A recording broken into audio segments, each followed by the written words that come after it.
बघा पहिला 101 प्रश्न क्रमांक 101 पुढीलपैकी परिस्थितिकीय मनोऱ्यांमधील पुढीलपैकी कोणत्या प्रकारचे मनोरे हे उलटे किंवा इन्व्हर्टेड असू शकतात असा प्रश्न विचारलेला आहे. अगेन PYQ च्या बेसिसवरती FYQ म्हणजे फ्युचर इयर क्वेश्चन्स कसे असू शकतात, प्रोटोटाइप्स कसे असू शकतात त्याचं एक्झाम्पल हे आहे. मागच्या वर्षी काय विचारलं, खालीलपैकी कोणता एक परिस्थितिकीय मनोऱ्याचा प्रकार नाही. आणि मग परिस्थितिकीय मनोऱ्याचे 3 बेसिकली प्रकार आपण शिकलेलो पण होतो, चर्चा पण केलेली होती. त्याच्यामध्ये त्या ठिकाणी पिरॅमिड ऑफ नंबर्स म्हणजे संख्येचा, त्यानंतर बायोमास म्हणजे जैव वस्तुमानाचा आणि त्याच्यानंतर ऊर्जेचा. मागच्या वर्षी एक ऑप्शन एक्स्ट्रा काय दिलेला होता त्या ठिकाणी, अन्न साखळी मनोरा, राईट. म्हणजे राज्यसेवेच्या पेपरला मी सांगतोय अन्न साखळी मनोऱ्याबद्दल प्रश्न विचारलेला होता. तो ऑड मॅन आउट काढायचं होतं. सो त्या धर्तीवरती आता थोडस त्या मनोऱ्यांमध्ये पुढे जाण्याचा प्रयत्न करूयात. म्हणून काय केलेलं आहे की इन्व्हर्टेड मनोरे कसे कसे असू शकतात विचारलंय. आता इथं बघा संख्येचा मनोरा 3 प्रकारचा असतोय, सरळ, उलटा आणि अनियमित. जैव वस्तुमानाचा मनोरा सरळ आणि उलटा असू शकतोय आणि ऊर्जेचा मनोरा हा नेहमी काय असतोय, सरळ असतोय. कारण एनर्जी फ्लो हा उत्पादकांपासून भक्षकांपर्यंत युनिडायरेक्शनल त्या ठिकाणी असतो. कारण सूर्य हा बेसिक सोर्स ऑफ एनर्जी आहे आणि त्याच्याकडून प्रकाश संश्लेषण अभिक्रियेद्वारे अन्न निर्मिती जेव्हा होते तर तेव्हा ऊर्जा कुणाला मिळते, पहिल्यांदा उत्पादक प्रजातींना त्या ठिकाणी मिळते. तो या केसमध्ये मग संख्येचा मनोरा आणि जैव वस्तुमानाचा मनोरा हे दोन्ही कसे असू शकतात, उलटे असू शकतात. ऊर्जेच्या मनोऱ्याचा काही संबंध आहे का इथं, नाही. मग अ आणि ब, सो पर्याय क्रमांक 1 हे काय याचं अचूक उत्तर असेल. नेक्स्ट पुढचा क्वेश्चन, पृथ्वीच्या वातावरणाच्या स्तरांचे पृथ्वीच्या पृष्ठभागापासून बाहेर म्हणजे पृष्ठभागापासून बाहेर म्हणजे वरच्या बाजूला, तर असं योग्य क्रमाने मांडणी करा. आयोगाचा आवडता क्वेश्चन, काय विचारायला नसलं की याच्यावरती प्रश्न विचारले जातात. बऱ्याचदा याचं इंग्लिश व्हर्जन पण डायरेक्टली विचारलं जातं. सो त्या केसमध्ये काय उत्तर, सेकंड. का बरं, तपांबर, ट्रोपोस्फियर, त्याच्यानंतर स्थितांबर स्ट्रॅटोस्फियर, त्याच्यानंतर मिझोस्फियर, त्याच्यानंतर आयनोस्फियर आणि बाह्यांबर एक्झोस्फियर. ठीक. तो स्थितांबरातलाच खालचा थर एक साधारणतः 12 ते 35 किलोमीटरचा, तर त्याला आपण ओझोन आंबर असं पण त्या ठिकाणी म्हणतो ना, ओझोनोस्फियर, राईट. तो स्थितांबराचाच भाग त्या ठिकाणी आहे. तो स्ट्रेट फॉरवर्ड सिंपल क्वेश्चन आहे. भारतीय वनांचे एकूण 16 प्रकारांमध्ये वर्गीकरण डॅश यांनी केले, रमण सुकुमार, रामदेव मिश्र, चॅम्पियन व सेठ आणि वरील पैकी नाही. काय पर्याय क्रमांक 3 चॅम्पियन आणि सेठ. अगेन PYQ च्या बेसिसवरती FYQ. तुम्हाला आठवत असेल आपण लेक्चर मध्ये पण डिस्कशन करत असताना म्हटलेलं होतं की MPSC न कंबाईनच्या एका परीक्षेमध्ये चॅम्पियन आणि सेठ यांनी भारतीय वनांचे वर्गीकरण खालीलपैकी किती प्रकारांमध्ये केलेले होते असा प्रश्न विचारलेला आहे. तो हा प्रश्न डायरेक्ट चॅम्पियन आणि सेठ वरती असा नाही आला तर असा मात्र नक्की येणार आहे. काय, चॅम्पियन्स आणि सेठ यांनी भारतीय वनांचे वर्गीकरण खालीलपैकी किती प्रकारात केलेले. कारण आपण काय म्हणतो, PYQ च्या बेसिसवरती पुढचा प्रोटोटाइप शोधण्याचा प्रयत्न करतो की इथं असा क्वेश्चन आलाय ना, आता पुढचा क्वेश्चन हा असा येईल. ठीक. हे नुसतं टेस्ट सोडवणं किंवा नुसते प्रश्न फॉर्मॅट करणं हा माझा तरी माझ्या विषयाच्या अनुषंगाने उद्देश नसतो. तर त्यामध्ये कुठेतरी एक लॉजिकली लिंक असली पाहिजे PYQ च्या बेसिसवरती, आणि ज्या पद्धतीने MPSC प्रश्न विचारते तर ते कव्हर झालं पाहिजे. प्लस आता बघा ना, परिस्थितिकीय मनोरे नावाचा अख्खा टॉपिक आपला मगाच्या क्वेश्चनच्या निमित्तानं सगळं पूर्ण डिस्कस झाला, राईट. की 3 प्रकारचे मनोरे आणि त्याचे उपप्रकार कोणकोणते असू शकतात ते. ठीक. नेक्स्ट, राष्ट्रीय खारफुटीची वने जनुकीय संसाधन केंद्र किंवा national mangrove genetic resource centre हे पुढीलपैकी कोणत्या ठिकाणी आहे. काय उत्तर, भितरकणिका ओडिसा या ठिकाणी आहे. कुणी कुणी पर्याय क्रमांक 1 लिहिलं, सुंदरबन. काय झालं, एक्साइटमेंट लेवल हाय झाली, बरोबर. डोक्यात काय क्लिक झालं, पहिल्यांदा जगातलं सर्वात मोठं खारफुटीचं वन कुठं आहे, सुंदरबन मध्ये आहे. आणि त्यामुळं जनुकीय खारफुटीची वने जनुकीय संसाधन केंद्र कुठं असणार आहे, सुंदरबन मध्येच असणार आहे, बरोबर. लॉजिक. आणि त्याच्यात आपण मार खातोय. आणि हे शिकवताना पण मी सांगितलेलं होतं की तुमचे बरेचसे क्वेश्चन हे अशा प्रकारचं चुकीचं लॉजिक लागल्यामुळं चुकतात आणि ते इथं चुका व्हायला पाहिजेत. इथं चुका झाल्या चांगली गोष्ट आहे. का? कारण तुम्हाला कळतंय की काय चुकलेलं आहे. ठीक, पण परीक्षेत त्या चुका होऊन आपल्याला द्यायच्या नाहीत. अजून भितरकणिका कशासाठी फेमस आहे? मी सांगितलेलं होतं भितरकणिका फेमस आहे सॉल्ट वॉटर क्रोकोडाईल. येस, आणि कोणतरी टॉर्टॉइज म्हटलं ना, olive Ridley turtles. Olive Ridley त्यांचं काय आहे? हॅचिंग सेंटर पण आहे ना ऑलिव्ह रिडले. ही दुर्मिळ प्रजाती आहे ना कासवांची, तर ती त्यांच्या अंडी उगवण्याचा जो कालखंड आहे तर त्याच्यामध्ये आंध्र प्रदेश आणि ओडिशाच्या समुद्र किनाऱ्यावरती पण येतात. त्याच्या अनुषंगाने आपण महाराष्ट्राच्या समुद्र किनाऱ्यावरती पण या टर्टलचं नेस्टिंग होतं. कुठल्या गावामध्ये? वेळास या गावामध्ये. त्यालाच काय म्हणून ओळखलं जातंय? कासवांचे गाव ना, कासवांचे गाव. मधाचं गाव कुठलं? मधाचं गाव कुठलं? बर, मांघर, महाबळेश्वरच्या तिकडचं आहे ना. आणि मग फळांचं गाव?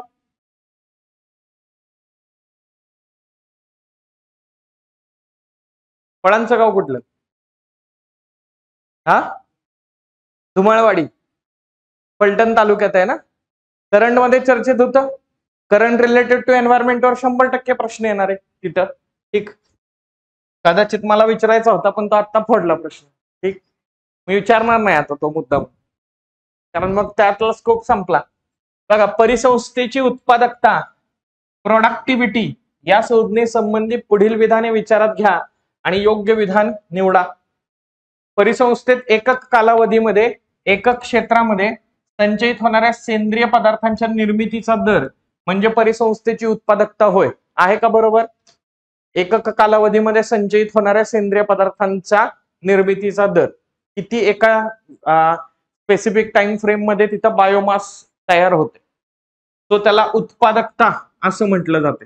म्हणजे समजा हा विशिष्ट भूप्रदेश आहे, या विशिष्ट भूप्रदेशामध्ये एका इयर मध्ये किती बायोमास ग्रॅम मध्ये तयार झालेला आहे. आणि मग नेक्स्ट काय? उत्पादकता gram per meter square per year किंवा kilo calorie per meter square per year एककात मोजली जाते. हेही बरोबर आहे का बरं? तर उत्पादन होते म्हणजे एनर्जी पण प्रोड्यूस होतीये ना. मी एनर्जी ड्रिंकचं उदाहरण दिलेलं होतं. ओट्स खाताय तर किती ग्रॅम प्रोटीन मिळणार आहेत आणि ऍट दी सेम टाइम किती कॅलरी किंवा किलो कॅलरी एनर्जी मिळणार आहे, तर दोन्ही या ठिकाणी दिले जाते. चला, उत्पादकतेच्या अनुषंगाने अजून एक गोष्ट डिस्कस करूया. प्राथमिक उत्पादकता, द्वितीयक उत्पादकता आणि सकल उत्पादकता आणि निव्वळ उत्पादकता. वनस्पतींद्वारे एकक कालावधीमध्ये संचयित होणाऱ्या सेंद्रिय पदार्थांच्या निर्मितीचा दर म्हणजे प्राथमिक उत्पादकता होय. तर प्राण्यांद्वारे निर्माण केल्या जाणाऱ्या सेंद्रिय पदार्थांच्या निर्मितीचा दर किंवा संकलित होणाऱ्या सेंद्रिय पदार्थांच्या निर्मितीचा दर म्हणजे द्वितीयक उत्पादकता होय. त्याला सेकंडरी किंवा दुय्यम का म्हटलेलं आहे? कारण प्राणी स्वतः काही प्रोडक्शन करत नाहीत, ते वरच्या पोषण पातळ्यांमध्ये काय करत असतात? प्रोटीन्स, कार्बोहायड्रेट, फॅट्स जे वनस्पतींनी तयार केलेले आहेत ते खाऊन ते त्याचं काय फक्त सिम्पली वहन त्या ठिकाणी करत असतात. त्याचबरोबर आपण अजून एक मुद्दा बघितलेला होता, तो म्हणजे सकल उत्पादकता आणि निव्वळ उत्पादकता. तर जी डेफिनेशन बघितली ती सकल उत्पादकता म्हणून बघणार. ग्रॉस प्रोडक्शन किती होतंय ते, त्याच्यातून वनस्पतींच्या श्वसन क्रियेसाठी लागणारी ऊर्जा जेव्हा आपण वजा करतो तेव्हा आपल्याला काय मिळते? निव्वळ प्राथमिक उत्पादकता. आणि त्याच्यातून आपण प्राण्यांच्या चयापचय क्रियेसाठी मेटाबॉलिक ऍक्टिव्हिटीसाठी लागणारी ऊर्जा जेव्हा वजा करतोय, प्राण्यांना बॉडी प्रोसेस त्यांची सगळी आहे किंवा day to day routine activities करण्यासाठी काहीतरी एनर्जी लागते, ती एनर्जी जेव्हा आपण वजा करतो तेव्हा आपल्याला काय मिळते? निव्वळ द्वितीयक उत्पादकता. तो primary productivity, secondary productivity, gross आणि नेट प्रोडक्टिव्हिटी. ठीक, नेक्स्ट, इकोलॉजी या संज्ञेबाबत पुढील विधाने विचारात घ्या आणि योग्य विधान निवडा. इकोलॉजी या शब्दाचा उगम ऑयकॉस आणि लोगोस या दोन लॅटिन शब्दापासून झालेला आहे. बरोबर आहे का? ऑयकॉस आणि लोगोस हे बरोबर आहे, बरोबर. पण मला माहित होतं तुम्ही फक्त याच्यावरतीच फोकस करणार, या मुद्द्यावरती फोकस करणार का नाही करणार, बरोबर. राज्यसेवा मुख्य परीक्षेचे PYQ बघितल्यानंतर आपल्याला असं लक्षात येतं सेम या लाईन वरती प्रश्न आहे, तो लॅटिन आहे का ग्रीक आहे या मुद्द्यावरती प्रश्न विचारलाच जातो. प्रायमा फेसी असं वाटतंय की सरांनी उगाच टाइमपास म्हणून प्रश्न टाकलेला आहे, काय दोन्ही स्टेटमेंट बरोबर टाकलेली आहेत की काय, राईट. पण मी शिकवताना पण तुम्हाला म्हटलेलं होतं बघा, लॅटिन आहे का ग्रीक आहे याच्यावरती जर MPSC प्रश्न विचारते तर आपण लक्ष दिलंच पाहिजे. ऑयकॉस आणि लोगोस, इकॉनॉमी हा शब्द पण तसाच डिराव झालाय ना, ऑयकॉनॉमिया, बरोबर. घराचं ते आर्थिक व्यवस्थापन आणि त्याचं शास्त्र म्हणून अर्थशास्त्र असा शब्द डिराव झाला. सो ऑयकॉस म्हणजे सजीवाचं घर किंवा पर्यावरण आणि लोगोस म्हणजे त्याचा अभ्यास. म्हणून इकॉलॉजीची डेफिनेशन आपण काय केली की एखादा जीव आणि त्याचं जैव भौतिक पर्यावरण, एखादा ऑर्गॅनिझम आणि इट्स बायोफिजिकल एन्व्हायरमेंट, तर त्याचा अभ्यास करणारं शास्त्र म्हणजे परिस्थितिकी होय. बायोफिजिकल एन्व्हायरमेंट म्हणजे काय, तर तिथले भौतिक घटक पण लक्षात घेतले आणि तिथले जैविक घटक पण लक्षात घेतले, म्हणजेच त्या सजीवाच्या आजूबाजूला असणारे जैविक आणि अजैविक घटक यांचा अभ्यास त्याच्यामध्ये इकॉलॉजीमध्ये केला जातो. परिस्थितिकी नावावरूनच बघा, परिस्थिती म्हणजे आपल्या आजूबाजूला असलेल्या गोष्टींचंच आपण त्या ठिकाणी वर्णन करतो. आणि मग इकॉलॉजी हा शब्द प्रचलित करावयाचे श्रेय जर्मन शास्त्रज्ञ अर्न्स्ट हेकेल यांना जाते, तर हेही बरोबरच आहे. सायंटिस्ट लक्षात ठेवायचे, त्याच्यावरती सातत्यानं प्रश्न येतोय. म्हणजेच काय, अविधान अयोग्य झालं आणि ब विधान काय झालं, योग्य झालं. ठीक, थोडस काय केलं पाहिजे आपल्याला, म्हणजे इन जनरल चुकला प्रश्न हरकत नाही, पण वाचन करत असताना म्हणजे प्रश्न वाचत असताना प्रत्येक शब्दावरती फोकस केला पाहिजे. MPSC पण असाच ट्रॅप लावण्याचा प्रयत्न करते की प्रोबॅबल तुमचा फोकस कशावरती असणार आहे ते फॅक्ट चुकवत नाही, पण फोकस दुर्लक्षित होईल अशा फॅक्ट चुकवते आणि मग आपली निराशा होते. उदाहरणार्थच सांगायचं झालं तर 2020च्या राज्यसेवा प्रिलिमला त्यांनी इंटरनॅशनल सोलार अलायन्स वरती प्रश्न विचारला. सगळ्यांचा फोकस काय होता की अरे त्यांनी जी डेट दिलेली आहे, ज्या डेटला इंटरनॅशनल सोलार अलायन्स चालू झालेली आहे ती डेट बरोबर आहे का, किंवा त्यांनी इंटरनॅशनल सोलार अलायन्सचे सदस्य असणारे देश दिलेले आहेत ते देश बरोबर आहेत का. आणि कर्कवृत्त आणि मकर वृत्ताच्या ऐवजी त्यांनी काय दिलं, कर्कवृत्त आणि विषुववृत्ताच्या दरम्यानचे देश. पण हे वाक्य तर प्लेन वाचलं गेलं, कारण पहिल्यांदा मला काय दिसलं, कर्कवृत्त दिसलं, त्याच्यानंतर मी त्याकडे दुर्लक्ष केलं. So it's all about priority, की तुम्हाला तुमच्या प्रायोरिटीमध्ये तिथं डेट आली की डेट वरती तुम्ही फोकस करताय, किंवा अजून काही फॅक्च्युअल डेटा आला तर तो फोकस करताय, आणि त्याच्यामध्ये जो पर्याय एक्झॅक्टली MPSC न चुकवलेला असतो तर तो पर्याय जो आहे तर तो दुर्लक्षित होतं. टेस्ट सिरीज देत असताना दोन गोष्टी करणं गरजेचं आहे. एक म्हणजे आपला अभ्यास रिप्रोड्यूस होतोय की नाही हे त्याच्या माध्यमातून कळतंय, कारण आपल्या नॉलेजला आपण जो कंटेंट वाचलाय त्याला टेस्ट सिरीजच्या माध्यमातून कसोट्या वेगवेगळ्या प्रकारच्या लावल्या जातात. आणि दुसरी गोष्ट म्हणजे जो की एक साधारणतः 10 मार्काचा तोटा ऑन एन एव्हरेज आपल्या सगळ्यांना अशा प्रकारच्या सिली मिस्टेक केल्यामुळे होतोय. तुमच्यापैकी बरेच जण जर आधी अटेम्प्ट दिलेले असतील तर त्यांना हा अनुभव असेल की मला एखादी गोष्ट येत नव्हती याच्यामुळे माझा रिझल्ट गेला नाही, तर मला येत असलेल्या गोष्टीमध्ये थोड्याशा सिली मिस्टेक झाल्या आणि 5-6 प्रश्न चुकले की ते बरोबर 10 ते 15 मार्काचा डिफरन्स आरामात क्रिएट करतात, ठीक, इन्क्लुडिंग निगेटिव्ह मार्किंग.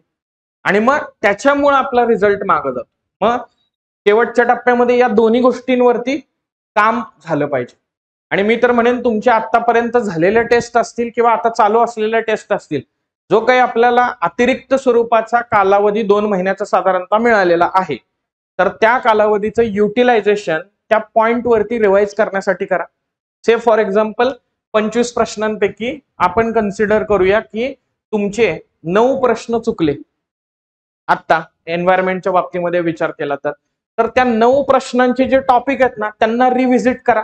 म्हणजे त्या 9 टॉपिक वरती प्रश्न आला तर तो तुमचा चुकणार आहे का, अजिबात नाही चुकणार. म्हणजे माझं म्हणणं आहे की या लाईनवरती 100% प्रश्न येईलच याची काय गॅरंटी, पण या टॉपिक वरती प्रश्न आला, समजा उत्पादकतेवरती प्रश्न आला, तो चुकला नाही पाहिजे. समजा परिस्थिती मनोऱ्यांवरती प्रश्न आला तर तो चुकला नाही पाहिजे.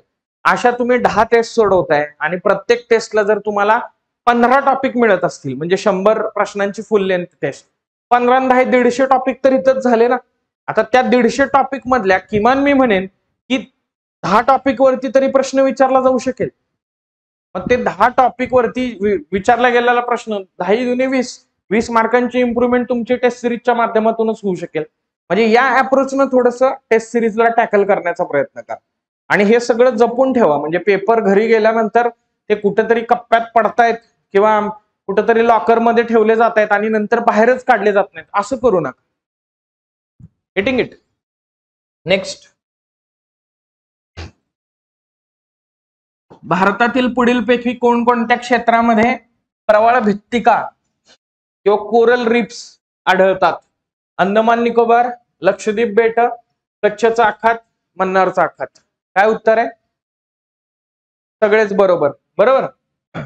अ ब कड सगळीकडेच प्रवाळ भित्तिका जे आहेत तर ते आढळतात. प्रवाळ भित्तिका किंवा कोरल रिप्स ही सिस्टीम जर का आपण लक्षात घेतली तर याच्यात कोण असते? झूझॅन्थेली नावाची अलगी असते आणि त्याचबरोबर पॉलिप्स नावाचे फायलम सिलेंट्राटा संघातील सूक्ष्मजीव असतात. पॉलिप्स काय करतायत? कॅल्शियम कार्बोनेटचा स्त्राव कंटिन्युअसली स्त्रवण्याचं काम करतायत. प्रवाळ भित्तिका कशी बनलेली आहे? खाली मृत पॉलिप्स आणि त्यांनी स्त्रवलेला कॅल्शियम कार्बोनेटचा स्त्राव, त्याच्यानंतर वरती जिवंत पॉलिप्स, आणि या कॅल्शियम कार्बोनेटमुळे जी कॉलनी तयार झालेली आहे त्याच्यात त्यांच्या सहयोगाने वाढणारी झूझॅन्थेली नावाची शैवाल प्रजाती. दोन्हींमध्ये साहोपकारिता किंवा म्युच्युअलिझम नावाचा परस्पर संबंध आहे. म्युच्युअलिझम नावाच्या परस्पर संबंधामध्ये काय होतं? दोन्ही प्रजातींना लाभ त्या ठिकाणी होताना दिसतो. मग इथं कसं होतं? पॉलिप्स नावाच्या सूक्ष्मजीवांना झूझॅन्थेली अन्न प्रदान करण्याचं काम करते, तर पॉलिप्स आणि त्यांनी स्त्रवलेला कॅल्शियम कार्बोनेटचा स्त्राव त्यानं बनलेली कॉलनी, त्याच्यामुळे त्यांना आधार त्या ठिकाणी प्रदान केला जातो. प्रवाळ भित्तिका या सागरी क्षेत्राचा विचार करता फक्त 0.1% सागरी क्षेत्रावरती आहेत, मात्र 25% सागरी जैवविविधता प्रवाळ भित्तिकांवरती अवलंबून आहे.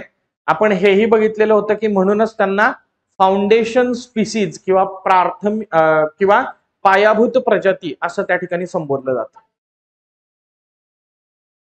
नाही, पायोनियर नाही. पायोनियर स्पीसीज आपण इकॉलॉजिकल सक्सेशन नावाचा जो मुद्दा बघितलेला होता ना, परिस्थितिकी अनुक्रमण, त्याच्यात बघितलेलं होतं. इथं पायाभूत प्रजाती, एखादी प्राथमिक उत्पादक प्रजाती जर का एखाद्या परिसंस्थेमध्ये तिथल्या जीवसमुदायाची संरचना निर्धारित करण्यासाठी महत्वाची भूमिका बजावत असेल तर त्याला पायाभूत प्रजाती असं आपण संबोधतो.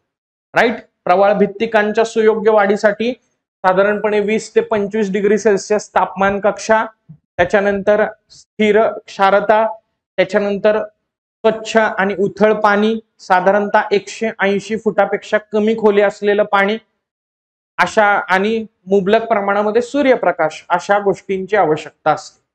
आणि मग मेजर त्याला धोका पर्यावरणीय प्रदूषण आणि क्लायमेट चेंज मुळे आहे. ठीक. तो क्लायमेट चेंज आणि एन्व्हायरमेंटल पोल्युशन मुळे काय होतं? हे प्रवाळ जे आहेत किंवा ही झूझॅन्थेली अलगी जी आहे तर ती त्या प्रवाळांच्या कॉलनीपासून वेगळी होते.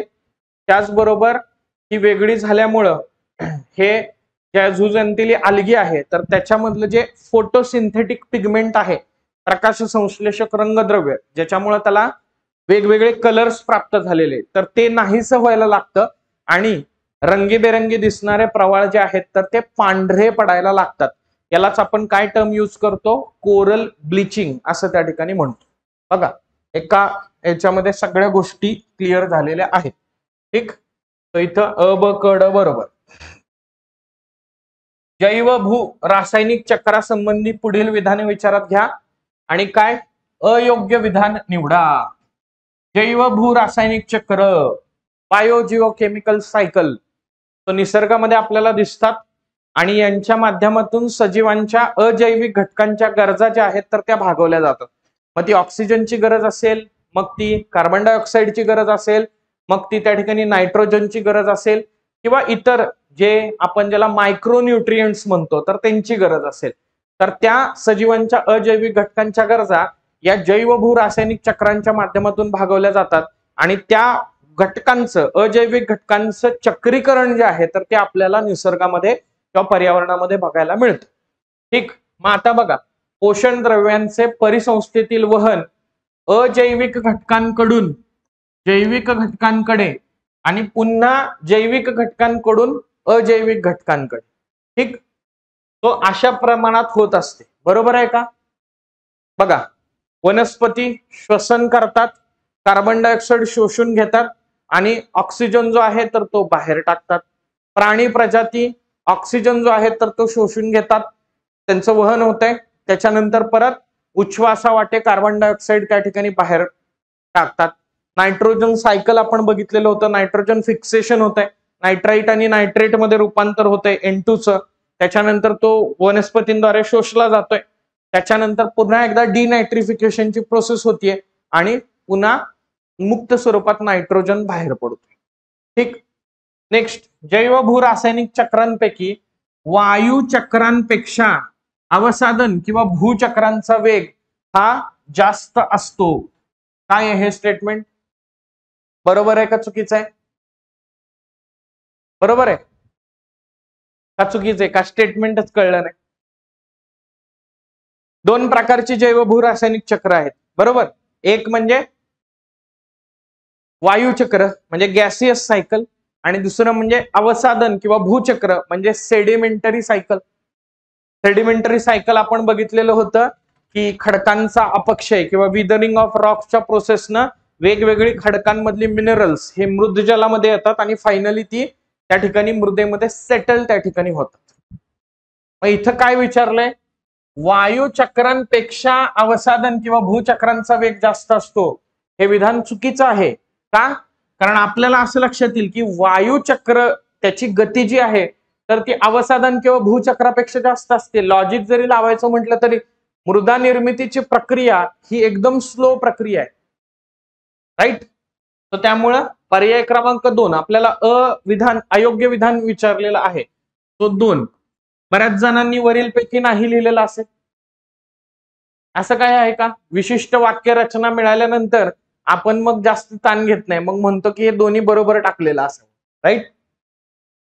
प्रत्येक टॉपिकला थोडासा टच करण्याचा प्रयत्न केलेला आहे. क्वेश्चन नंबर 109, नोंदणी केलेल्या वनक्षेत्राच्या बाहेर डॅश आणि त्याहून अधिक हरित पट्टे किंवा वृक्षाच्छादित क्षेत्र हे जंगल क्षेत्राबाहेरील वृक्ष किंवा trees outside of the forest. Yes, इथं दिलेलीच आहे ती टर्म, ट्रीज आउटसाइड फॉरेस्ट मानले जाते. बघा, स्टेट ऑफ फॉरेस्ट रिपोर्ट प्रमाणे ही डेफिनेशन देण्याचा प्रयत्न केलेला आहे. थोडासा करंट कॉन्टेक्स्ट पण आहे, कारण आपण काय करतोय, नागरी भागामध्ये वनक्षेत्र वाढवण्याचा प्रयत्न करतोय. याच्यासाठी योजना कुठली आहे सांगाल का? नागरी भागामध्ये वनक्षेत्र वाढवण्यासाठी केंद्र शासनाची योजना कुठली आहे? 2020 पासून ज्या योजनेची सुरुवात करण्यात आलेली आहे. येस, सांगायचंय.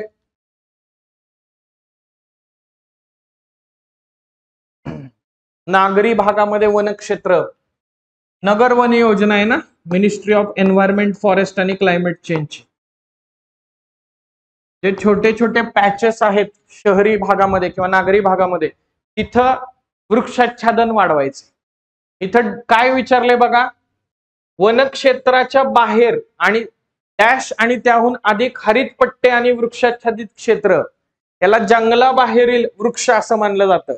ऑलरेडी आपल्याकडे नोटिफाय केलेली अभयारण्य आहेत, राष्ट्रीय उद्यान आहेत, तर ते नोटिफाईड फॉरेस्ट एरिया झाले त्या ठिकाणी. पण त्याच्या बाहेरील जंगलाबाहेरचं ट्री कव्हर वाढवण्यावरती फोकस आहे.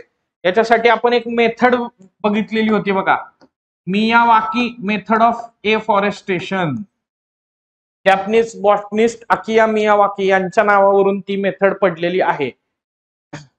हेही बघितलेलं की मुंबईमध्ये असा प्रयोग करण्यात आलेला आहे. कमी भूप्रदेशामध्ये दाटीवाटीनं वृक्षांची लागवड केली जाते, त्यांच्यामध्ये स्पर्धा किंवा कॉम्पिटिशन ही त्या ठिकाणी लागते आणि त्यामुळं नॉर्मल फॉरेस्ट ग्रो होण्यासाठी जो कालावधी लागतोय त्याच्यापेक्षा जवळपास 30 पटीनं फास्ट हे फॉरेस्ट ग्रो होतं. आणि मग शहरी भागामध्ये असे छोटे छोटे जे पट्टे आहेत तर ते पण वृक्षाच्छादित करणं हा याच्या मागचा मुख्य उद्देश आहे. आणि आपलं टार्गेट किती आहे? 33% ना, एकूण भूप्रदेशाच्या किती? 33% इतकं वनक्षेत्र असणं आवश्यक आहे. नॅशनल फॉरेस्ट पॉलिसी कधीची आहे? 1988 ची आहे. तर त्या नॅशनल फॉरेस्ट पॉलिसी 1988 नुसार हे टार्गेट आपण निर्धारित केलेलं आहे. ठीक, तो त्याच्यामध्ये पर्याय क्रमांक 1 हे याचा अचूक उत्तर आहे. नोंदणी केलेल्या वनक्षेत्राच्या बाहेर 1 हेक्टर आणि त्याहून अधिकचे हरित पट्टे आणि वृक्षाच्छादित क्षेत्र हे जंगलाबाहेरील वृक्ष किंवा trees outside of the forest असं मानलं जातं. त्यानंतर बघा, पृथ्वीच्या वातावरणातील तपांबर या स्तरात ऊर्ध्व दिशेने, ऊर्ध्व म्हणजे जमिनीपासून वरच्या दिशेने, प्रत्येक डॅश उंचीला 1 डिग्री सेल्सिअसनं तापमानात घट होती. 165 मीटर उंचीला 1 डिग्री सेल्सिअसनं साधारणपणे घट होती. Straight forward factual question again. Next, hope spot again current मध्ये चर्चेत आलेला मुद्दा होता म्हणून इथं प्रश्न विचारलेला होता. होप स्पॉट बाबत काय चूक आहे? हॉटस्पॉट आपण बघितला ना, बायोडायव्हर्सिटीचा हॉटस्पॉट. किती आहेत टोटल हॉटस्पॉट? कोण डिक्लेअर करतं आणि भारतात किती आहेत? टोटल किती आहेत? लगेच करंटशी संबंध जोडतो आपण. टोटल किती आहेत biodiversity hotspot? Biodiversity hotspot, hope spot नाही, बायोडायव्हर्सिटी हॉटस्पॉट किती आहेत? जैवविविधता संवेदनशील क्षेत्र किती आहेत? टोटल किती आहेत? 3 आहेत. जगामध्ये टोटल किती आहेत? हा, मी सांगितलेलं ना शिकवताना की शेवटपर्यंत ह्याच कन्फ्युजन होणार, पण ते माझा अनुभव असा आहे की मलाच आठवत राहतं. आता ऑलमोस्ट मला वाटते 6 महिने झाले आपल्याला भेटून. 6 महिन्यापूर्वी आपली लेक्चर झालेली होती साधारणतः. कोण डिक्लेअर करतं? IUCN नाही, कॉन्झर्वेशन इंटरनॅशनल डिक्लेअर करतं ना बायोडायव्हर्सिटी हॉटस्पॉट. टोटल किती आहेत? 36 आहेत, बरोबर ना? त्यापैकी भारतात 4 आहेत. कुठले कुठले आहेत? हिमालय, इंडो बर्मा, वेस्टर्न घाट आणि चौथा सुंदालँड. बरोबर, 4 आहेत ना, किंवा 4चा संबंध भारताशी आहे. आता कसा संबंध लावायचा याचा करंट अफेअर्सशी? करंट वरती प्रश्न येतात. मग जायचं लडाखला. लडाख कशाचं उदाहरण आहे? कुठल्या जीवसंहतीचं उदाहरण आहे? येस, शीत वाळवंटी, किंवा आपण असं म्हणूया शीत वाळवंटी प्लस पर्वतीय जीवसंहती. कमीत कमी भूप्रदेशामध्ये जास्तीत जास्त जैवविविधता आहे का? डेव्हलपमेंट वर्सेस एन्व्हायरमेंट पहिलं लेक्चर आठवते का आपलं? मी म्हणलं की हा सगळा डिबेट कशाबद्दल आहे? एका बाजूला विकास आणि दुसऱ्या बाजूला पर्यावरण. Again PYQ, there is always a trade off between development and environment. 2021 राज्यसेवा प्रिलिमला विचारलेला प्रश्न आहे. सगळं चाललंय ते एकाच मुद्द्यावरती चाललेलं आहे. एका बाजूला विकास आहे आणि दुसऱ्या बाजूला पर्यावरण आहे. विकास झाला नाही म्हणून लोक भांडतायत अशी एका बाजूला स्थिती आहे, आणि विकास झाला तर आमचं नुकसान होईल म्हणून एका बाजूला लोक भांडतायत अशी लडाखची आता स्थिती आहे. सोनम वांगचुक क्लायमेट फास्टला बसलेत ना, आणि त्यांचं म्हणणं काय आहे तिथं? काय लागू करावं? 6th schedule. अरे करायला पाहिजे आपल्याला, एका लेवल नंतर इंटिग्रेटेड आहे सगळं. 6th शेड्यूल कुठला आर्टिकल? भारतीय राज्यघटनेचं 377 नाही, त्याच्यात स्पेशल प्रोव्हिजन्स आहेत. कुठला आर्टिकल? सॉरी, स्पेशल प्रोव्हिजन 371 मध्ये येतात ना. नाही, 371 नाहीये. 244 क्लॉज 2 ज्याच्या अंतर्गत शेड्युल्ड एरियाज अंतर्गत ऑटोनॉमस काय म्हणतात त्याला, झोनल काउन्सिल्स वगैरेची स्थापना करण्याची तरतूद करण्यात आलेली आहे ना, तर हे लागू करावं असं त्यांचं म्हणणं आहे, जे आसाममध्ये वगैरे लागू करण्यात आलेलं आहे. शेड्युल्ड एरियाज डिक्लेअर करा. मायनिंगला त्यांचा विरोध आहे मोठ्या प्रमाणामध्ये. त्यांचं असं म्हणणं आहे की आफ्टर इलेक्शन जम्मूला त्या ठिकाणी राज्याचा दर्जा प्रदान करण्यात येईल, पण लडाख हा केंद्रशासित प्रदेशच त्या ठिकाणी राहील. आणि त्या केसमध्ये कंट्रोल जर सेंट्रल गव्हर्नमेंटकडे गेला तर इथल्या भूप्रदेशामध्ये मायनिंग जे आहे तर ते चालू होईल, जे हिमालयासाठी धोकादायक आहे. आणि ती खरी परिस्थिती आहे सध्याची. हे जर का लागू झालं नाही तर आजपासून पुढच्या 5 वर्षात किंवा 10 वर्षात हिमालयामध्ये किंवा लडाख रिजनमध्ये भूस्खलनाच्या घटना जास्त घडणार आहेत, जे आपण गोपालमठ, जोशीमठ किंवा उत्तराखंडमध्ये सारखं सारखं विटनेस करतोय ते. आणि आपण बघितलेलं की हिमालय हा बायोडायव्हर्सिटी हॉटस्पॉट हा खूप जास्त संवेदनशील बनत चाललेला आहे. मुळातच तो संवेदनशील आहे. सुंदरलाल बहुगुणांचं काम पण आपण त्याच्यासाठी बघितलेलं होतं की त्यांनी इकॉलॉजी इज परमनंट इकॉनॉमी असा नारा दिलेला होता. ही परिस्थिती की हीच कायमस्वरूपी किंवा शाश्वत स्वरूपाचं अर्थशास्त्र आहे अशा स्वरूपाचं भाष्य त्यांनी केलेलं होतं.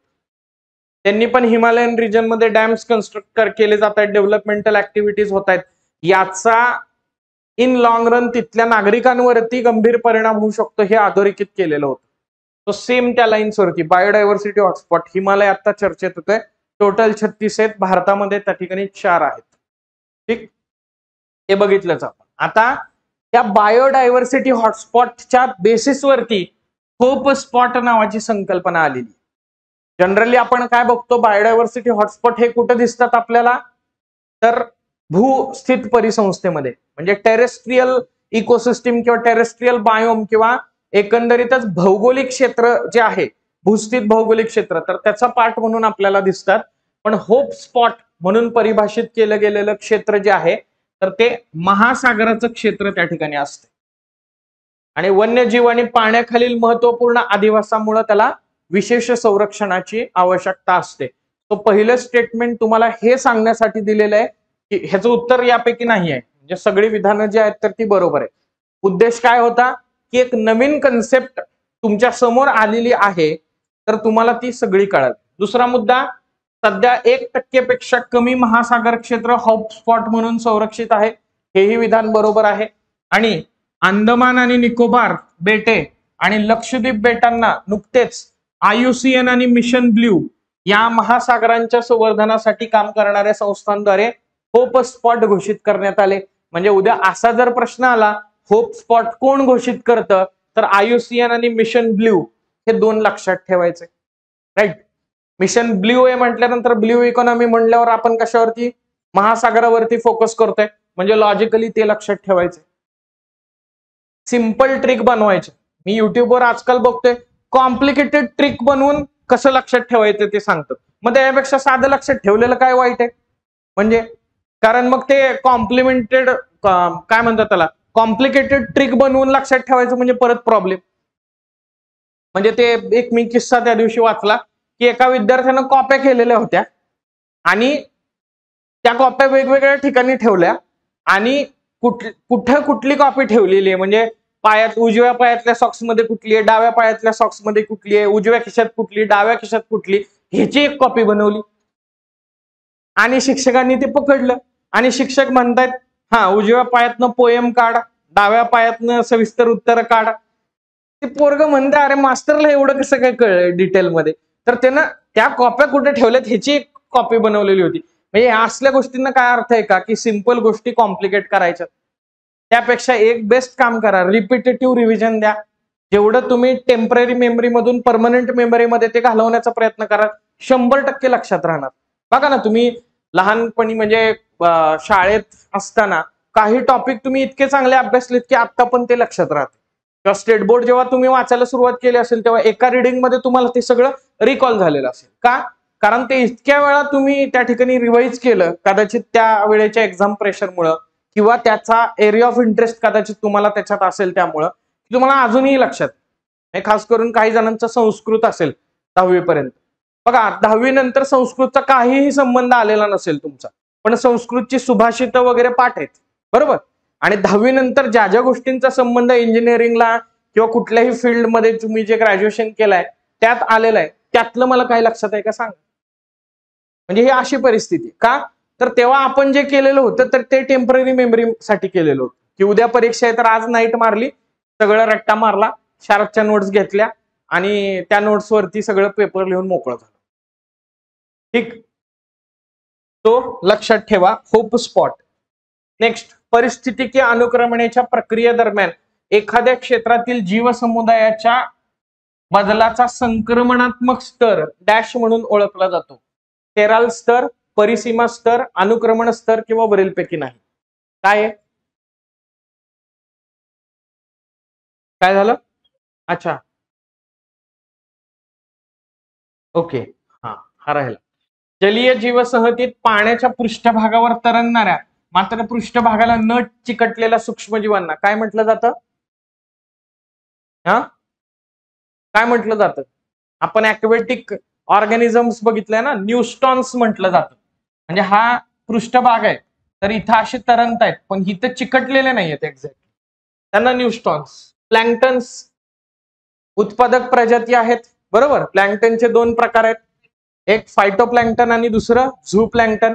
फायटोप्लॅंक्टन प्रकाश संश्लेषण करतात, प्राथमिक उत्पादक प्रजाती, आणि झूप्लॅंक्टन म्हणजे प्राणी प्लवंग, प्राथमिक भक्षक प्रजाती आहेत. स्वतः काय करतात? फायटोप्लॅंक्टनला खातात आणि मोठ्या माशांचं त्या ठिकाणी भक्ष्य त्या ठिकाणी बनतात. नेक्टॉन्स प्लॅंक्टन्स जे आहेत पोहू शकतात का? नाही, फक्त प्रवाहाबरोबर तरंगत किंवा सरकत त्या ठिकाणी राहतात. नेक्टॉन्स काय, जलीय जीवसमुदायामध्ये किंवा जलीय परिसंस्थेमध्ये पोहू शकणारे जे सजीव आहेत त्यांना नेक्टॉन्स असं संबोधलं जातं. राईट. आपण स्टारफिशचं एक्झाम्पल बघितलेलं, स्टारफिश नाही सॉरी जेलीफिश, बरोबर. लहान असताना प्लॅंक्टन आहे आणि मोठं झाल्यानंतर नेक्टॉन आहे. आणि बेंथॉन बेंथिक झोन, बरोबर. बेंथिक झोन म्हणजे तळाचा भाग समुद्राचा किंवा महासागराचा, आणि त्यात तिथं राहणारे जे सजीव आहेत त्यांना काय म्हटलं जातं?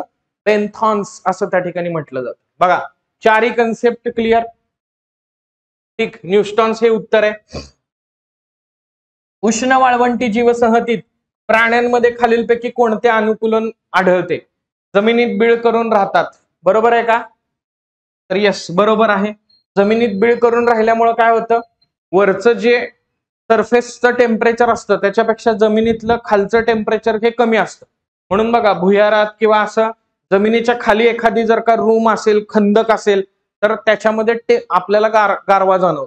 ठीक, किल्ल्यावर वगैरे फोर्ट्सवर कुठं बघितलं तर तुम्हाला ते ऑब्झर्व झालं असेल. नेक्स्ट, काही प्राणी निशाचर आहेत, नॉक्टर्नल. तर यस आहेत. निशाचर असल्यामुळे फायदा काय होतो? दिवसा मेटाबॉलिकली ऍक्टिव्ह राहण्याऐवजी ते रात्री मेटाबॉलिकली ऍक्टिव्ह असतात. रात्री मेटाबॉलिकली ऍक्टिव्ह असल्यामुळे त्यांची एनर्जी कमी जाते आणि तुलनेनं पाण्याची त्यांची गरज जी आहे तर ती कमी भासते. फॉर एक्झाम्पल, आत्ताच्या ह्या भर उन्हात मी म्हटलं चला 5 किलोमीटर पळायला, आपला मेटाबॉलिझमचा रेट त्या ठिकाणी जास्त असेल, जास्त एनर्जी जाईल. पण हेच जर मी पहाटे 5 वाजता म्हटलं तर उलट तुम्ही एनर्जेटिक त्या ठिकाणी फील करा. राईट. सो निशाचर. त्यानंतर सहज किंवा कॉन्सन्ट्रेटेड स्वरूपात मूत्र विसर्जन करून हे प्राणी पाणी वाचवण्याचा प्रयत्न करतात, हेही बरोबर आहे. अजून ऍडिशनल काय, काही प्राण्यांमध्ये उपलब्ध असणाऱ्या पाण्याचा कार्यक्षमरित्या वापर करण्याचं त्या ठिकाणी त्यांच्यामध्ये हे असते, ऍबिलिटी असते. फॉर एक्झाम्पल उंट, आणि बरेच दिवस पाण्याविना जगू शकणारे पण प्राणी असतात. For example Pal. राईट. आता इथं प्राण्यांचं अनुकूलन बघितलं आपण, सायमल्टेनियसली वनस्पतींमध्ये पण अनुकूलन झालेलं असतं. काय असते? खोड सदृश्य पानच प्रकाश संश्लेषण करतात. त्याचबरोबर हे वृक्ष प्रामुख्यानं काटेरी असतात. खजूर, खेजुरी, बाभूळ हे आपण पर्टिक्युलरली वृक्ष त्या ठिकाणी बघितलेले होते. राईट. काटेरी असल्यामुळे काय होतंय? प्राण्यांपासून संरक्षण होतंय आणि बाष्पीभवनाचा वेग मंदावतोय. ठीक. त्यानंतर ह्या वनस्पती कशा असतात? झेरोफाइट्स म्हणजे काय? उच्च तापमानामध्ये टिकाव धरू शकणाऱ्या. आणि या वनस्पतींची मुळं कशी असतात? फेरिएटोफाइट्स. जमिनीमध्ये खोलवर जातात, कॅपिलरी ऍक्शननं मॉइश्चर कंटेंट शोषून घेण्याचा प्रयत्न करतात, विस्तृत भूप्रदेशावरती त्या ठिकाणी पसरलेली असतात. तो प्राण्यांमधलं अडॅप्टेशन, वनस्पतींमधलं अडॅप्टेशन सगळं क्लिअर. नेक्स्ट, परिस्थितिकी अनुक्रमणाच्या प्रक्रियेदरम्यान एखाद्या क्षेत्रातील जीव समुदायाच्या बदलाचा संक्रमणात्मक स्तर डॅश म्हणून ओळखला जातो. काय? सेराल स्तर, परिसीमा स्तर, अनुक्रमण स्तर का वरीलपैकी नाही? किती जणांनी अनुक्रमणात्मक स्तर लिहिलेले? अनुक्रमण स्तर किती जणांनी लिहिलेले? सिली मिस्टेक, लॉजिकली बरोबर हेच असेल. परिस्थितिकी अनुक्रमण म्हणजे काय? एका उजाड भूप्रदेशामध्ये पहिल्यांदा पायोनियर स्पीसीज जातीये आणि त्याच्यानंतर सातत्यानं त्याच्यामध्ये बदल होते तिथल्या वनस्पती जीवनाच्या संरचनेमध्ये. हा बदल कसा आहे? टप्प्याटप्प्यानं होणारा आणि पर्यावरणीय बदलांना समांतर अशा स्वरूपाचा हा बदल आहे. Getting it? सो मग हा जो बदलाचा क्रम आहे त्या बदलाच्या क्रमाला म्हटलं जातं सेरे. हा प्रत्येक जो स्तर आहे म्हणजे इथे S1, S2, S3 for example S4, S5 आपण कन्सिडर केलं तर त्याला काय म्हटलं जातं? सेराल स्टेज असं म्हटलं जातं. आणि या प्रत्येक स्तरामध्ये ज्या प्रजाती आपल्याला बघायला मिळतात त्यांच्या समुदायाला काय म्हटलं जातं आपल्याला? सेराल कम्युनिटी किंवा सेराल समुदाय. आणि इथं अशी एक स्टेज त्या ठिकाणी येते की जिथं पर्यावरणामध्ये उपलब्ध असणारी संसाधनं आणि तिथं आढळणाऱ्या प्रजाती याच्यामध्ये एक समतोल स्थिती निर्माण होते, इक्विलिब्रियम कंडिशन निर्माण होते. तर त्याला आपण काय म्हणतोय? क्लायमॅक्स किंवा परिसीमा समुदाय किंवा क्लायमॅक्स स्टेज. आता इथले रिसोर्सेस आणि इथं आढळणाऱ्या प्रजाती यांच्यामध्ये एक बॅलन्स मेंटेन झालाय, इक्विलिब्रियम मेंटेन झालाय. आता याच्यापेक्षा जास्त प्रजाती इथं सस्टेन होऊ शकणार आहेत का? नाही. त्यांना क्लायमॅक्स कम्युनिटी असं देखील त्या ठिकाणी संबोधलं जातं. सेराल स्टेज. आता हे परिस्थितिकी अनुक्रमण म्हणजे काय होतंय? एखाद्या उजाड माळरानाचं रूपांतर हे प्रॉपर वनस्पती जीवन असणाऱ्या जंगलामध्ये होते. आता हे कशामुळे होतंय? तर मानवी हस्तक्षेपामुळे कुठली तरी प्रजाती इथे येते. आता ती प्रजाती आल्यानंतर इथल्या या माळरानामध्ये सातत्यानं बदल होत असतो. तो बदल कसा आहे? टप्प्याटप्प्यानं होणारा आणि पर्यावरणीय बदलांना समांतर. आता हे जे वेगवेगळे टप्पे आहेत तर हा जो बदलाचा क्रम आहे त्याला म्हटलं जातं सेरे. आणि हा जो एक प्रत्येक टप्पा आहे ज्याच्यामध्ये तिथल्या प्रजातींमध्ये वाढ वाढ वाढ होत जाते तर त्याला काय म्हटलं जातं? सेराल स्टेज. आणि तिथं आढळणाऱ्या प्रजातींना सेराल कम्युनिटी. एक एक्झाम्पल देतो. समजा टेस्ट सिरीज आज कंडक्ट झाली, पहिल्यांदा कोणतरी पहिला आला असेल जिथं कोणच नव्हतं इथं तर त्याला पहिला टप्पा. पण हळूहळू जसजसं टेस्टची वेळ जवळ येत गेली तसतसं 2 जण आली, 3 जण आली. मग इथं काय झालं? जीव समुदायाच्या संरचनेमध्ये सतत बदल बदल बदल होत गेले. आणि एक टप्पा असा आला, से फॉर एक्झाम्पल 9ला तुमची टेस्ट आहे किंवा 9:30ला तुमची टेस्ट आहे. जेव्हा टेस्ट चालू झाली तेव्हा संपूर्ण विद्यार्थी आता बसलेले आहेत आणि बाकी कोणच ऍड झालेला नाहीये. तर तेव्हा आपण क्लायमॅक्स अचीव झालाय असं म्हणतो. तर हा बदलाचा क्रम आहे त्याला सेरे म्हटलं. आणि ही जी प्रत्येक स्टेज आहे ज्याच्यामध्ये काय होत होतं? पर्यावरणीय बदलांना अनुरूप अशा स्वरूपाचा जीव समुदायाच्या संरचनेमध्ये बदल होत होता. तर त्या प्रत्येक स्टेजला काय म्हटलं? सेराल स्टेज असं म्हटलं. आणि त्या सेराल स्टेजमध्ये ज्या प्रजाती होत्या त्यांना काय म्हटलं? सेराल कम्युनिटी म्हटलं. क्लिअर? क्लिअर आहे ना?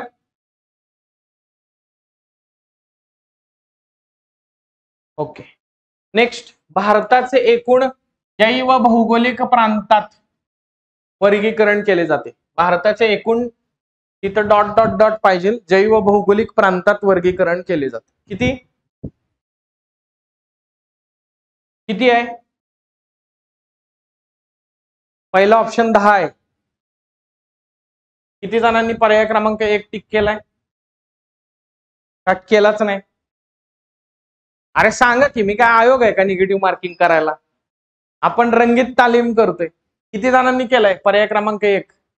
बर, 1 टिक केलाय त्यांचं का चुकलंय? कारण त्यांनी हा शब्द जो आहे तर त्याच्यावरती फोकस केला नाही. ठीक. आता जैव भौगोलिक प्रांत आणि विभाग म्हणजे काय? तर भारताच्या जैव भौगोलिक वैशिष्ट्यावरून भारताचं वेगवेगळ्या भागांमध्ये वर्गीकरण केलं जातं. याला काय म्हटलं जातं? जैव भौगोलिक विभाग किंवा बायोजिओग्राफिक झोन्स. तर ते झोन जर विचारलं तर बायोजिओग्राफिक झोन्स किती आहेत भारताचे? टोटल 10 आहेत. पण त्या झोनचं परत उपवर्गीकरण केलं जातंय. त्याला काय म्हटलं जातंय? बायोजिओग्राफिक प्रोव्हिन्सेस. तुम्हाला आठवत असेल तर आपण बघितलेलं होतं बघा, ट्रान्स हिमालया हा पहिला बायोजिओग्राफिक त्या ठिकाणी झोन आहे. मग त्याचे परत 2 प्रांत आहेत, किंवा हिमालय त्याचे परत 3 प्रांत आहेत, किंवा दख्खन बघितलेला होता आपण 43% भूप्रदेशावरती आहे. मग त्याचे जवळपास 5 त्या ठिकाणी प्रांतामध्ये वर्गीकरण करतो. किंवा अगदी आपण भारतीय वाळवंट हा जैवभौगोलिक विभाग जर का घेतला तर त्याचं पण भारतीय वाळवंटाचं थारचं वाळवंट आणि कच्छचं रण असे 2 प्रांत आपण त्या ठिकाणी बघितलेले. अगदी किनारपट्टीचा जरी प्रदेश आपण बघितला तर मलबारचा मैदानी प्रदेश आणि पश्चिम किनारपट्टीवरच्या पर्वतरांगा अशा 2 प्रकारामध्ये ते वर्गीकरण आपण बघितलेलं होतं. राईट. सो झोन्स जर का विचारलं किंवा जैवभौगोलिक विभाग जर का विचारलं तर त्याचं उत्तर 10 येईल, आणि प्रांत जर का विचारलं तर त्याचं उत्तर किती येईल? 27 येईल. फॅक्च्युअल इन्फॉर्मेशन विचारतायत म्हणून मी त्याच्यावरती फोकस करतोय. नेक्स्ट, परिस्थिती के मनोरा इकॉलॉजिकल पिरॅमिड. आता थोडासा फिरवून विचारला, इकडं मनोऱ्यांचे प्रकार विचारले, इकडं सायंटिस्ट वरती फोकस केला. का? कारण शास्त्रज्ञ आणि त्याच्याबद्दल आपल्याला कंटिन्युअसली प्रश्न येत आहेत. सर्वप्रथम ही संकल्पना चार्ल्स एल्टन या ब्रिटिश शास्त्रज्ञाने मांडली. बघा, 2 जे गोल केलेले आहेत ना त्याच्या दोन्हीवरती फोकस झालं पाहिजे. का? कारण पॉल क्रुटझेन हे कुठल्या देशाचे संशोधक आहेत याच्यावरती एमपीएससी ने प्रश्न विचारलेला आहे. पॉल क्रुटझेन यांना 2 वेळा रसायनशास्त्राचं नोबेल मिळालेलं आहे आणि 2 वेळा एमपीएससी ने पॉल क्रुटझेन वरती प्रश्न विचारलेला आहे. आपण ओझोन अवक्षय किंवा ओझोन डिप्लिशनची थिअरी बघितलेली होती, त्याच्यात पॉल क्रुटझेन नेदरलँडचे हे बघितलेलं होतं. राईट. तो बघा, चार्ल्स एल्टन या ब्रिटिश शास्त्रज्ञानं ही संकल्पना मांडली का? येस. बियर बेटांवरील टुंड्रा परिसंस्थेचा अभ्यास केला आणि मांडली का? तर येस. अ आणि ब दोन्ही योग्य. पर्याय क्रमांक 3 हे अचूक उत्तर. त्यानंतर परिसंस्था सेवा इकोसिस्टीम सर्व्हिसेस मध्ये कोणत्या सेवांचा समावेश होत नाही? काय? पुरवठा सेवा आहेत का? प्रोव्हिजनिंग सर्व्हिसेस आहेत. त्याच्यानंतर पूरक सेवा आहे का? नियामक सेवा नाहीये. आहे. सांस्कृतिक सेवा नाहीये. बर. आणि जैविक सेवा हे तर असायलाच पाहिजे. इथंच तर प्रॉब्लेम आहे ना. का बरं? जैविक सेवा प्रदान करते का? नाही. आता ज्यांनी लेक्चर्स अटेंड केली नाहीत त्यांच्यासाठी ठीक, परिसंस्था सेवा या 4 प्रकारच्या आहेत. पहिलं पुरवठा सेवा, प्रोव्हिजनिंग सर्व्हिसेस. परिसंस्था आपल्याला अन्न, फळं, कंदमुळं किंवा फर्निचरसाठी लाकूड, कागद निर्मितीसाठी लाकूड अशा वेगवेगळ्या गोष्टी प्रोव्हाइड करतात. त्याला काय म्हटलं जातंय? पुरवठा सेवा, प्रोव्हिजनिंग सर्व्हिसेस. त्यानंतर पूरक सेवा, सप्लिमेंटरी सर्व्हिसेस. काही सेवा प्रोव्हाइड करायचं त्यांनी निर्धारित नाही केलेलं, पण त्यांच्या प्रोसेसमध्ये त्या सेवा प्रदान केल्या जातात. उदाहरणार्थ, वनस्पती श्वसन करतायत, त्याच्या बदल्यामध्ये आपल्याला आपसुकच ऑक्सिजन मिळतो, म्हणून त्यांना सप्लिमेंटरी सर्व्हिसेस असं त्या ठिकाणी संबोधतो. किंवा वनस्पती श्वसन करतायत, आपसुकच इथला CO2 जो आहे तर तो त्यांचं शोषून घेण्याचं काम ते करतात. तर याला काय? सप्लिमेंटरी सर्व्हिसेस असं आपण म्हणतो. किंवा वनस्पती जमिनीमध्ये वाढत आहेत आणि आपोआपच ते माती जी आहे तर ती धरून ठेवतात. Supplementary services. त्यानंतर काय? रेग्युलेटरी सर्व्हिसेस, नियामक सेवा, नियमन वेगवेगळ्या गोष्टींचं. काय बघितलेलं होतं आपण? मँग्रोव्ह फॉरेस्ट हे कोस्टल एरियामध्ये सुनामीच्या लाटांना अटकाव निर्माण करतं, त्यांचा वेग कमी करतं. अशा प्रकारे सुनामीच्या लाटांचं नियमन करण्याचं काम मँग्रोव्ह फॉरेस्ट करतं. वनस्पतींमुळे जमिनीची धूप नियंत्रणात आणली जाते, त्याचं रेग्युलेशन करण्याचं काम केलं जातं. वनस्पतींमुळे अतिरिक्त स्वरूपातला वातावरणातला CO2 शोषून घेतला जातो, त्याचं रेग्युलेशन त्या ठिकाणी केलं जातं. तो अशा प्रकारे. किंवा आपण हेही बघितलेलं होतं की वेटलँड जे आहेत किंवा मँग्रोव्ह फॉरेस्ट आहे तर तिथं वेगवेगळ्या गोष्टींचं फिल्ट्रेशन त्या ठिकाणी होतं, कारण तिथं गुंतागुंतीचं असं त्या वनस्पतींचं स्ट्रक्चर आहे. त्यामुळं जे नदीतनं वेगवेगळ्या प्रकारची प्रदूषक वाहत आली तर ती तिथं त्या ठिकाणी साठतात आणि एक प्रकारे त्यांचं रेग्युलेशन करण्याचं काम हे मँग्रोव्ह फॉरेस्टद्वारे केलं जातं. तो नियामक सेवा. मी तेव्हा पण सांगितलेलं, सांस्कृतिक सेवांचा अर्थार्थी संबंध वाटत नाही, कल्चरल सर्व्हिसेस, पण आपल्या लोकशिक्षणामध्ये, आपल्या मनोरंजनामध्ये कुठंतरी एन्व्हायरमेंट आहे. या पर्यटनाचं एक्झाम्पल आपण बघितलेलं, मनोरंजनाचं एक्झाम्पल आपण बघितलेलं की हिरो कितीही गरीब असला तरी देखील गाणं जे आहे तर ते हिमालयातच किंवा नॅचरल सिनरी ज्या ठिकाणी आहे तिथंच शूट होत. आपल्या मनोरंजनामध्ये पर्यावरण आहे. आपल्या जेव्हा आपण ऍस्थेटिक लाईफचा जेव्हा विचार करतो, आपल्या रिक्रिएशनल फॅसिलिटीचा जेव्हा आपण विचार करतो की नाही आता गॅप मिळालेला आहे 2 महिन्याचा, सलग 2-3 महिने अभ्यास करून कंटाळा आलेला आहे, कुठं जाता तुम्ही? बीचला जाता, नाहीतर त्या ठिकाणी कुठल्या तरी ट्रेकला त्या ठिकाणी जाता. सो रिज्युविनेट होण्यासाठी कुठं जाता तुम्ही? निसर्गातच जाता. So cultural service. आणि last but not the least आणि इम्पॉर्टंट, कुठंतरी इनहरंटली माणसाच्या आयुष्याशी एन्व्हायरमेंट कल्चरच्या माध्यमातून जोडलं गेलेलं आहे. याच्यात आपण अनेक सण समारंभ उत्सव बघितले. म्हणजे मकर संक्रांतीला काहीतरी पर्यावरणामध्ये बदल होत आहेत त्याचा रिलेव्हन्स आहे. किंवा आता आपण गुढीपाडवा साजरा करणार आहे, सो चैत्र पालवी, नवीन पालवी फुटतीये, निसर्गामध्ये नवीन बदल होत आहेत, म्हणून आपण काहीतरी नववर्ष त्या निमित्तानं साजरं करतो. आदिवासी समाजाचा विचार केला तर त्यांचे सण समारंभ उत्सव जे आहेत तर तेच मुळात कशाशी संबंधित आहेत? या पर्यावरणाशी संबंधित आहेत. आपण हॉर्नबिल फेस्टिवल नागालँड मधला त्याचं उदाहरण बघितलेलं होतं.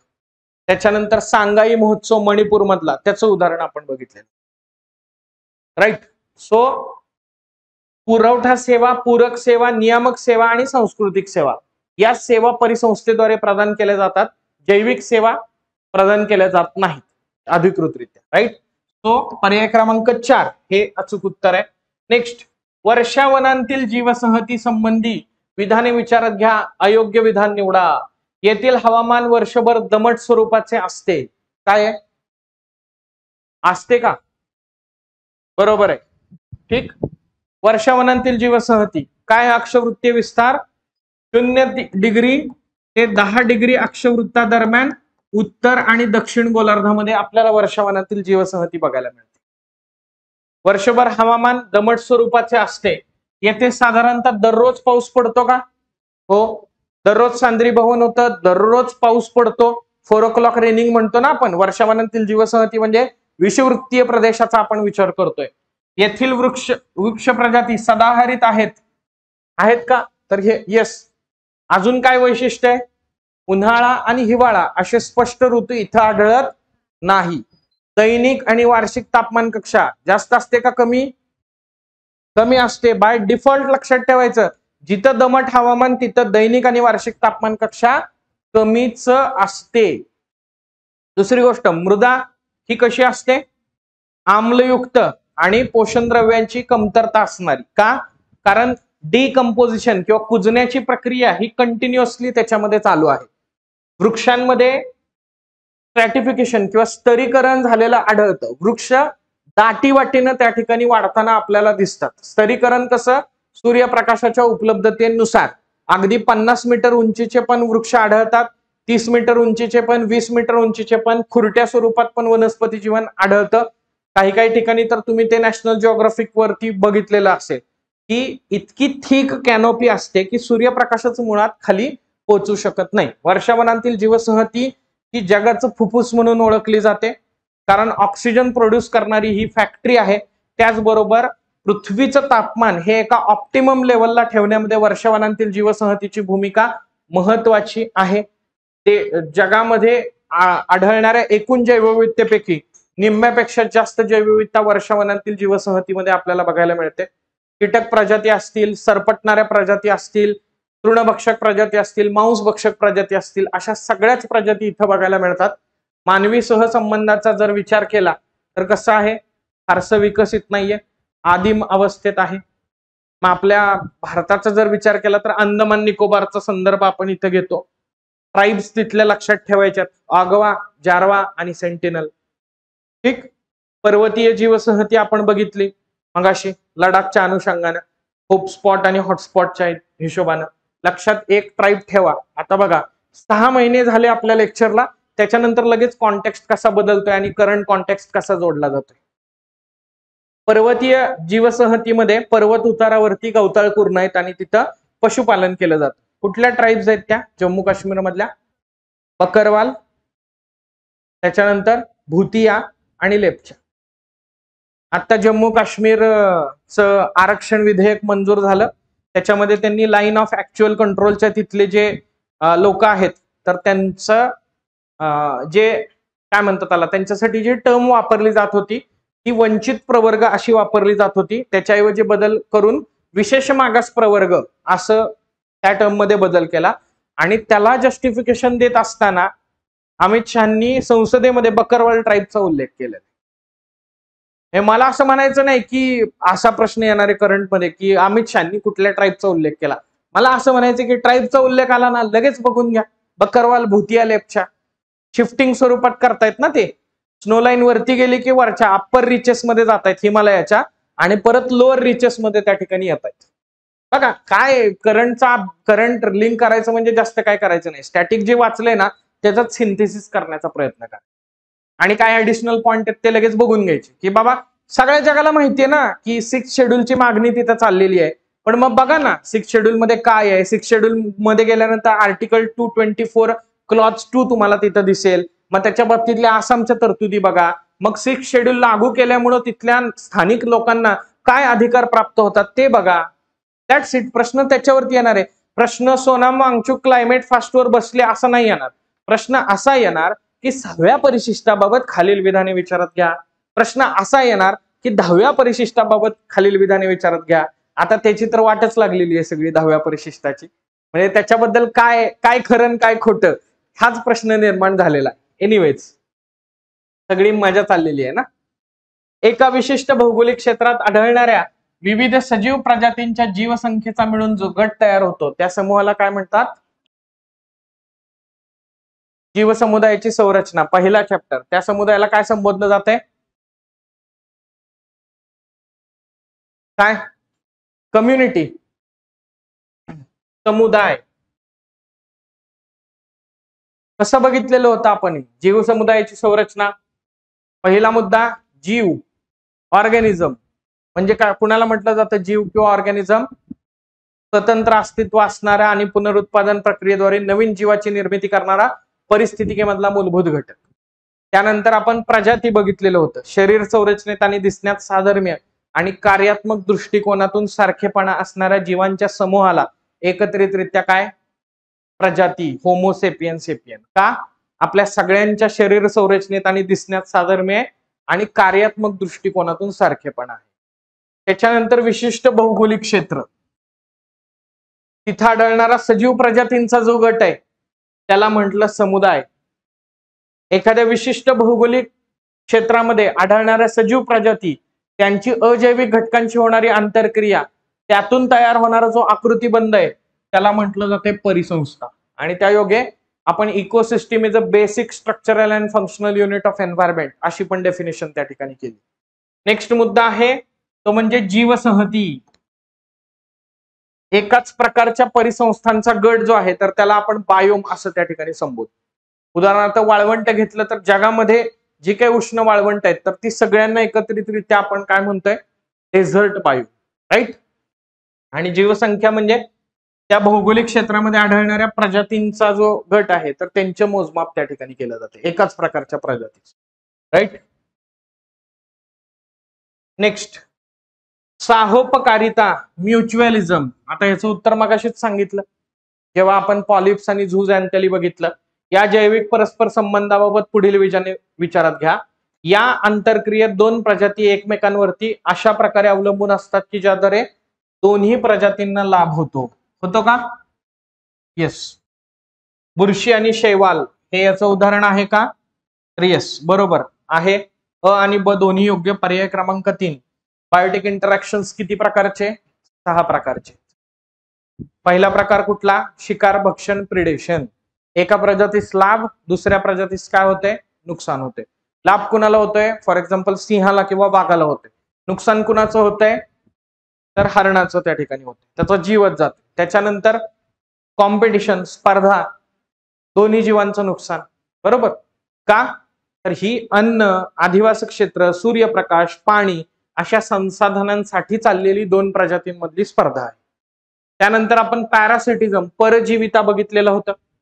परजीवितेमध्ये काय? एका प्रजातीस लाभ मात्र दुसऱ्या प्रजातीस नुकसान. फॉर एक्झाम्पल अमरवेल बघितलेलं होतं आपण. झाडाकडून पोषण द्रव्य शोषून घेते, अमरवेलचा फायदा होतोय, पण झाडाचं त्या ठिकाणी काय होतंय? नुकसान होते. कारण पोषण द्रव्य तयार कुणी केलेली आहे? झाडानं केलेली आहे. आणि त्यानंतर म्युच्युअलिझम बघितलेलं. त्यानंतर अमेन्सलिझम आणि कॉमेन्सलिझम. अमेन्सलिझम आणि कॉमेन्सलिझम याच्यामध्ये काय होतंय? एका प्रजातीस लाभ मात्र दुसऱ्या प्रजातीवरती कोणताही परिणाम नाही. एक्झाम्पल, एखादी झाडाच्या आधारानं वाढणारी वेल, ती पोषण द्रव्य घेते एका झाडाकडून? नाही, फक्त आधारासाठी झाडावरती अवलंबून आहे. झाडावर काय परिणाम आहे का? नाही, पण मग वेलीचा फायदा होतोय. आणि मग पुढचा बघितलेला, एका प्रजातीस नुकसान मात्र दुसऱ्या प्रजातीवरती कोणताही परिणाम नाही. पेनिसिलियम बुरशीद्वारे स्त्रवल्या जाणाऱ्या पेनिसिलियममुळे जीवाणूंचा नाश होतो, म्हणजे जीवाणूंचं नुकसान होतं, मात्र पेनिसिलियमवर कोणताही परिणाम होत नाही. ठीक. नेक्स्ट, सॅवाना गवताळ जीवसंहती कोणत्या अन्य नावानं ओळखली जाते? शिकाऱ्यांचं नंदनवन, बिग गेम कंट्री का गार्डन्स ऑफ द वर्ल्ड? शिकाऱ्यांचं नंदनवन आणि बिग गेम कंट्री, अ आणि ब. मग गार्डन्स ऑफ द वर्ल्ड कोण ओळखलं जातं? हा मुद्दा आहेच, कारण ह्याच्यावर प्रश्न थोडी येणार आहे. हे येऊ शकतो, पण मग हे पण माहित असलं पाहिजे. गार्डन्स ऑफ द वर्ल्ड कोण? भूमध्य सागरी जीवसंहती ना. भूमध्य सागरी जीवसंहती का? आल्हाददायक अशा स्वरूपाचं हवामान या ठिकाणी आहे, जे फळबागायती पिकांसाठी उपयुक्त आहे. त्यामुळे फळबागायती पिकांचं उत्पादन आणि त्याचबरोबर त्या फळबागायती पिकांपासून पल्प तयार करणं, ज्युसेस तयार करणं, वायनरीज इथं मोठ्या प्रमाणामध्ये आहेत, म्हणून त्याला गार्डन्स ऑफ द वर्ल्ड म्हटलं जातं. आणि ग्रेनरीज ऑफ द वर्ल्ड कुणाला म्हटलं जातं? ग्रेनरीज ऑफ द वर्ल्ड किंवा धान्य निर्यातक देश कुठल्या जीवसंहतीला संबोधलं जातं? धान्य निर्यातक देश. येस. समशीतोष्ण गवताळी जीवसंहती किंवा टेम्परेट ग्रासलँड.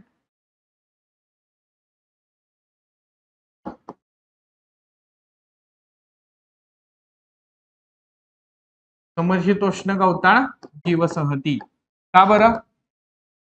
हजारो हेक्टर पर्यंत विस्तृत शेती आहे, यांत्रिक शेतीला प्रोत्साहन तिथं दिलं जात आहे आणि त्यामुळे विपुल प्रमाणामध्ये उत्पन्न घेतलं जाते. बघा, वैशिष्ट्यपूर्ण जीवसंहतीचं सगळं एकाच क्वेश्चन मध्ये कंप्लीट झालेलं आहे. परिसंस्थेमधील जैविक परस्पर संबंधामधील पुढीलपैकी कोणत्या प्रकारामध्ये एकाही प्रजातीस लाभ होत नाही? आता हे मगाशीच बघितलं, कॉम्पिटिशन, स्पर्धा, दोन्ही प्रजातींचं नुकसान. कमीत कमी भूप्रदेशात जास्तीत जास्त जैवविविधता हे खालीलपैकी कोणत्या जीवसंहतीचं वैशिष्ट्य आहे? चला, हेही बघितलेलं आहे, सांगा पटकन. काय? पर्वतीय जीवसंहती. वर्षावनांतील जीवसंहती लिहिलं का कुणी? कारण तिथं विपुल प्रमाणात जैवसंपदा असते, पण ऍक्च्युली इथं काय विचारलंय? कमीत कमी भूप्रदेशात जास्तीत जास्त जैवविविधता. आपण बघितलेलं होतं की मोसमी वृक्ष पण आहेत, सदाहरित वृक्ष पण आहेत, टुंड्रा पण आहे आणि तैगा पण. वरती बारमाही बर्फाच्छादन आहे, साधारणतः 4000 मीटर उंचीच्या वरती. खाली इकडं फुट हिल्स ऑफ हिमालयाला आपल्याला गवताळ कुर्ण पण त्या ठिकाणी दिसतात. तो कमीत कमी भूप्रदेशात. अक्षवृत्ती विस्तार आहे का पर्वतीय जीवसंहतीला? कुठला? नाही. जगामध्ये जे अत्युच्च पर्वतरांग आहेत, रॉकीज असेल, अँडीज असेल, आल्प्स असेल, हिमालय असेल, तर तिथं ही जीवसंहती आपल्याला बघायला मिळते. मग जैवविविधतेला लिमिटिंग फॅक्टर्स कुठले ठरतायत? सूर्यप्रकाशाची उपलब्धता, खंडांतर्गत भागातील त्याचं असलेलं स्थान, समुद्र सपाटीपासूनचं असलेलं स्थान, या सगळ्या गोष्टी ज्या आहेत तर त्या याच्यावरती परिणाम करताना दिसतंय. नेक्स्ट, कोणत्या केंद्रीय मंत्रालयाने हरित सागर मार्गदर्शक तत्वे जारी केली? काय? हरित सागर. किती जणांनी पर्याय क्रमांक 4 लिहिलं? किती जणांनी लिहिलं पर्याय क्रमांक 4? काय केलं? लॉजिक. मला एक कळत नाही, त्या युट्यूब वाल्यांनी एलिमिनेशन मेथडचं इतकं सारं सांगितलेलं आहे की आपल्याला दरवेळी प्रश्न सोडवताना असं वाटतं की मी वाचन काय केलंय ह्याच्यापेक्षा आता इलिमिनेशन वरतीच सगळं सोडवूया. मला माहित होतं हरित सागर म्हटल्यानंतर तुम्ही इकडं काय मिनिस्ट्री ऑफ एन्व्हायरमेंट फॉरेस्ट आणि क्लायमेट चेंजच, आणि म्हणून मी मुद्दामून चौथा ऑप्शन दिलाय. पहिला ऑप्शन दिला असतं तर तुमचं लॉजिक वेगळं लागलं असतं, राईट. याला मी एक एक्झाम्पल सांगितलं. एम हरियाली नावाचं मोबाईल ऍप्लिकेशन चालू करण्यात आलेलं होतं आणि त्याच्यावरती एमपीएससीने प्रश्न विचारला की हे कोणी चालू केलं? एम हरियाली. आणि आपल्याला काय वाटलं, हरियाली एम हरियाली वगैरे म्हटल्यानंतर मोबाईल ऍप्लिकेशन कोण चालू करेल? मिनिस्ट्री ऑफ एन्व्हायरमेंट फॉरेस्ट आणि क्लायमेट चेंज. आणि तिथंच गोंधळ झाला, राईट. हे मिनिस्ट्री ऑफ हाऊसिंग चालू केलेलं होतं की शहरी भागामध्ये मोठ्या टाउनशिपमध्ये झाडं लावा, त्याचं जिओ टॅगिंग करा, त्याचं जीपीएस ट्रॅकिंग करा वगैरे वगैरे. हरित सागर नेट झिरो इमिजन वरती सगळे फोकस करतायत ना, पर्यावरण पूरक अशा स्वरूपाच्या सगळ्या गोष्टी झाल्या पाहिजेत, कमीत कमी हरितगृह वायूंचं उत्सर्जन झालं पाहिजे. तर त्या दृष्टिकोनातून बंदरांच्या ठिकाणी देखील CO2चं कमी उत्सर्जन व्हावं, बंदरांच्या ठिकाणचं इन्फ्रास्ट्रक्चर जे आहे तर ते इन्फ्रास्ट्रक्चर पण जास्तीत जास्त त्या ठिकाणी पर्यावरणपूरक बनावं, त्याच्यातून उत्सर्जन कमी होणार नाही. आणि त्या दृष्टिकोनातून भारताची जी नेट झिरो इमिजनची प्लेज आहे 2070 पर्यंत आपल्याला 0% कार्बन उत्सर्जन करायचंय, तर त्याच्यात भारतातील बंदरं पण कंट्रीब्यूट त्या ठिकाणी करावीत. या दृष्टिकोनातून बंदरे, शिपिंग आणि जलमार्ग मंत्रालयानं हरित सागर नावाचे गाईडलाईन्स आलेले आहेत. या गाईडलाईन्स अंतर्गत अशा वेगवेगळ्या प्रकारचे उपक्रम किंवा अशा प्रकारच्या उपाययोजना ज्याच्यामुळे बंदरांच्या माध्यमातून होणारं CO2चं उत्सर्जन आहे तर ते कमी होऊ शकेल, किंवा तिथलं इन्फ्रास्ट्रक्चर हे क्लायमेट रेझिलियंट बनू शकेल, किंवा तिथं जी जहाजं वगैरे थांबतायत तर तिथं ऑइल स्पिल वगैरे होणार नाही. या सगळ्या गोष्टींची खबरदारी याच्या अंतर्गत घेण्यात येते. क्लिअर? तो बघा, काही जणांना मिडल पाथ म्हणून जलशक्ती पण वाटलेला असेल. का बरं? हरित सागर मग ब्ल्यू इकॉनॉमी, महासागर आहे म्हटल्यानंतर त्याचा संबंध जलशक्तीशी, राईट. सो ते पण नाही. नेक्स्ट, डॅश चक्रीवादळ 6 जून 2023 रोजी अरबी समुद्रामध्ये निर्माण झालेले होते. कुठलं? बिपरजॉय, ठीक. पण ही बाकीची पण चक्रीवादळ जी आहेत तर ती वेगवेगळ्या मंथ मध्ये आलेली होती, तर ती लक्षात ठेवणं गरजेचे आहे. मिचॉंग आता रिसेंटली आलेलं होतं ना, मिचॉंग मला वाटतं ऑक्टोबर महिन्यामध्ये मिचॉंग आलेलं होतं. त्यानंतर मोचा पण आहे आणि तेज पण आहे.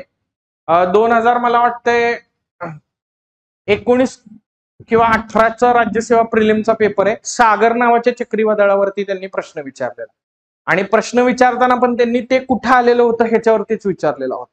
आणि अगेन लक्षात ठेवा तुम्ही, जास्त करून अरबी समुद्रातली चक्रीवादळं महत्वाची, कारण त्याचा संदर्भ हा महाराष्ट्राशी येतो. आणि दुसरी गोष्ट, अलीकडं 2018 पासून अरबी समुद्रात चक्रीवादळ निर्माण होण्याची फ्रिक्वेन्सी त्या ठिकाणी वाढलेली आहे. वेस्ट बेंगॉलला नाव दिलेलं होतं ना, वेस्ट बेंगॉल म्हणतोय, बांगलादेश, ठीक. Biparjoy. So that's all for today from my side.